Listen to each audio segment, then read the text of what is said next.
South of Red Wing, progress is well underway in the efforts to preserve historic Lake Pepin. The lake on the Mississippi River has shrunk over the decades. However, it's currently taking a new shape and being saved for future generations. Leah Bino checks in on the massive restoration work underway and what this project could mean for the future of the upper Mississippi. Picturesque views of Lake Pepin. At first glance, everything looks ideal until reality hits. It's a little shallow. Yep, no, we're good. Probably like, I would say a foot, maybe a little bit less. In barely a foot of water and with a strict path to follow off the shore of Bay City, Nick Chiro's motor chews up the lake bed nearly the entire ride to give us a closer look at these islands being constructed by Brennan Company.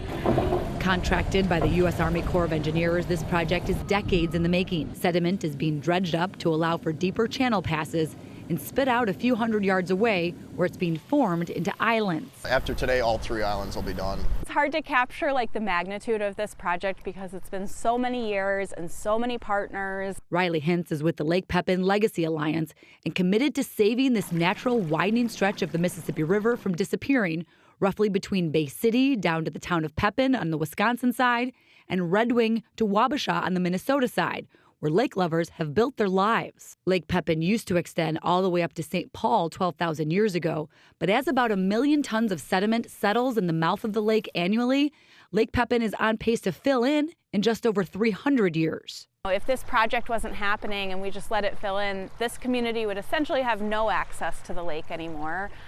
Certainly not by boat. So letting it just disappear so quickly and become an entirely different ecosystem, it's a loss that doesn't have to happen. So more than a decade ago, the planning and fundraising began, focusing on the fact that the U.S. Army Corps of Engineers needs to maintain a 9-foot navigational channel through Lake Pepin and the upper Mississippi River. This was eventually selected as one of only 10 sites in the nation for pilot program funding to offset the cost of transporting dredge material. While the entire price tag is roughly $50 million between federal and local contributions, keeping the dredge material relatively close and forming it into islands is actually the cheaper option compared to shipping tons and tons of material somewhere else. What they're dredging in the channel here is a lot of fine material, and they don't have anywhere to put that. They need like a 2-year temporary placement site for it to dewater before they can find its final home.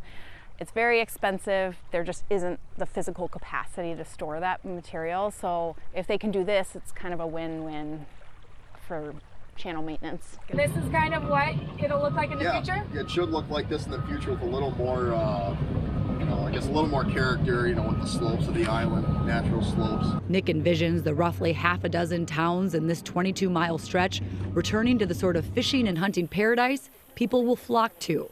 Fish don't like it when it's this turbid, so that'll help create more diversity there in terms of species and aquatic growth as well. For now, many nature lovers, including duck hunters and fishermen, are trying to be patient. This project won't change the lake from filling in, but will provide a large access channel from the public launch and a lifeline to Bay City. This year's probably the lowest I've ever seen it. The duck hunting's just been getting worse and worse every year.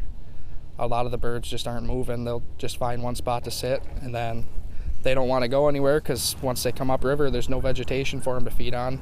Scheduled for completion in 2027, other lakeshore communities along the upper Mississippi are taking notes. There's so much economic activity on the river in terms of barge traffic and that sort of thing. But the navigable part of the river is, it's not on the Lake City side. It's over toward Wisconsin. For that reason, more projects are on the horizon. So now it's just, well, what kind of beneficial projects do you want to do? And how can we play a role in connecting them to the right people and making sure all of the community voices are heard and have a chance to demonstrate what could be possible? Leah Bino, Fox 9.